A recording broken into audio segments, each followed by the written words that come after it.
आणि आता बातमी पार्थ पवारांच्या जमिनीसंदर्भातली।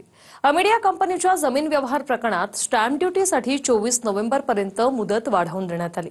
तर दमानी यांनी अजित पवारांवर आणखी एक नवा आरोप केलाय, पाहूया।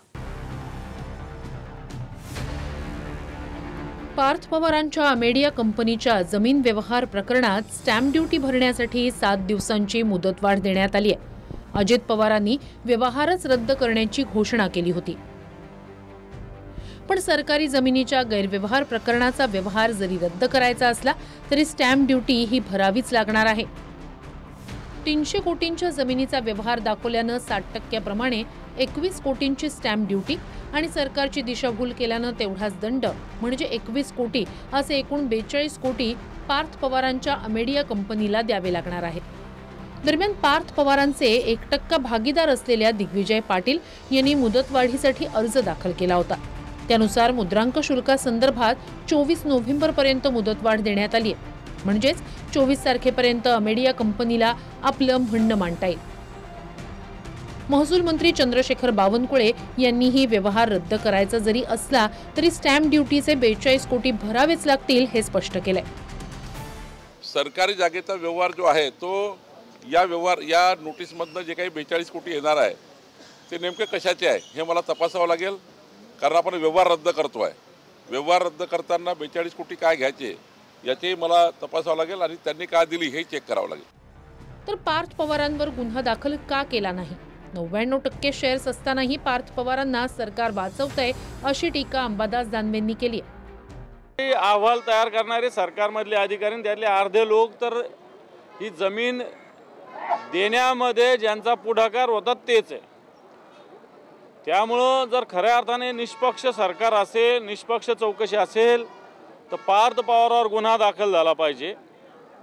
सरकारी जमीन विकण्याचा गुन्हा दाखल झाला पाहिजे, मुद्रांक चुकविण्याचा हा दुसरा गुन्हा दाखल झाला पाहिजे। आताच्या घडीला पार्थ पवार याच्यातले मुख्य आरोपी आहेत आणि सरकार त्यांना वाचवण्याचा पूर्ण प्रयत्न करते। मला वाटतं की अजून आमची विकास खारगे समिती पूर्ण रिपोर्ट तयार करून आमच्याकडे देतील।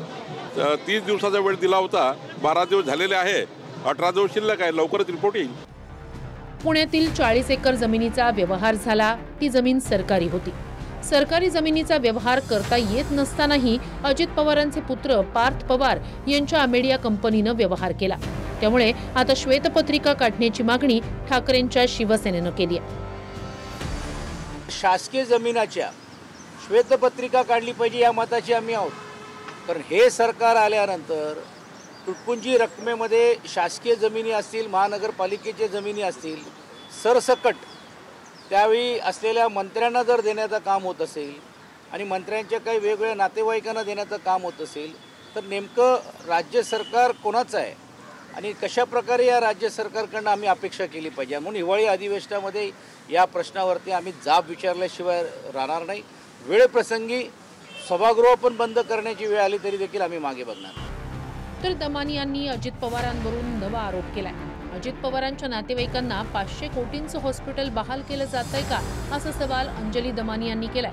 पद्मसिंह पाटील यांच्या तेरणा ट्रस्टला PPP तत्वावर हॉस्पिटल देण्याचा घाट घातला जातोय असा आरोप दमानी यांनी केलाय। राजकारण्यांनी कुठचीच गोष्ट आता सोडलेली नाही, म्हणजे भूखंड ते भूखंड आता हॉस्पिटल्स म्हणा, स्विमिंग पूल म्हणा, उद्यानं म्हणा, सगळंच त्यांना त्यांच्या घशात घालायचंय। मुंबईच्या गोवंडीमध्ये शताब्दी नावाचं एक हॉस्पिटल आहे जे BMCने 500 कोटी रुपये खर्च करून बांधलेलं आहे। ते लोकांसाठी बांधलेलं हॉस्पिटल त्याचा एक PPP तत्वावर एक नवीन प्रकारे, म्हणजे ते खरंच एक खूप मोठं फ्रॉड आहे। या तत्वावर ही हॉस्पिटल्स या सगळ्या राजकारण्यांच्या घशात घालण्याचा एक डाव केला जातोय, जो खरं हाणून पाडणं गरजेचं आहे। मला एवढंच विनम्रपणे सांगायचं अंजलीताईंना की तेरणा ट्रस्ट हा जरूर पद्मसिंह पाटील साहेबांचाच आहे, पण एक कदाचित माहिती त्यांच्यापर्यंत पोचली नसेल की हा तेरणा ट्रस्ट जो ड्रग्जमध्ये आणि इथल्या तिथे कुठे नाही, जे आपलं श्रद्धास्थान आहे, तुळजा भवानी मंदिर जिथे आपलं श्रद्धेचं स्थान आहे, तिथे जो माणसांनी ड्रग्जमध्ये अडकलाय त्याला भारतीय जनता पक्षामध्ये घेतला, ते राणा जगजीत सिंग ते आता हा ट्रस्ट बघतात। म्हणजे हा प्रश्न फक्त अजित पवार सुनेत्रा पवारांपर्यंत सीमित नाही। अजित पवारांवर आरोप होताच सुप्रिया सुळे यांनी तेरणा ट्रस्ट भाजपचेच राणा जगजितसिंह पाहतात असं म्हटलंय. तर ठाकरेंच्या शिवसेनेच्या सुषमा अंधारे यांनी दमानियांवर निशाणा साधलाय. भाजपच्याच नेत्यांवर आरोप झाल्यावर दमानिया कुठे जातात असा सवाल अंधारेंनी केलाय. जेव्हा मुरलीधर मोहोळांचा विषय चालू होता तेव्हा दमानिया कुठे गेल्या होत्या मी शोधत होते त्यांना की अरे मुरलीधर मोहोळांचा राजीनामा मागायला दमानिया का धावून आलेले नाहीयेत.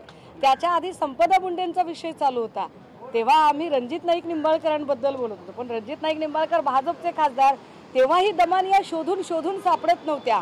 अखेर त्या आलेल्या आहेत.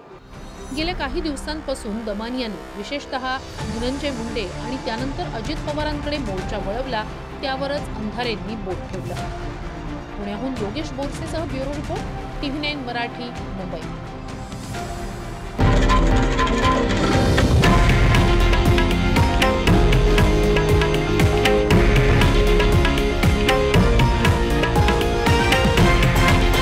हे आहे देशातील नंबर 1 न्यूज नेटवर्क आणि आपण पाहत आहात TV9 मराठी, एकमेव.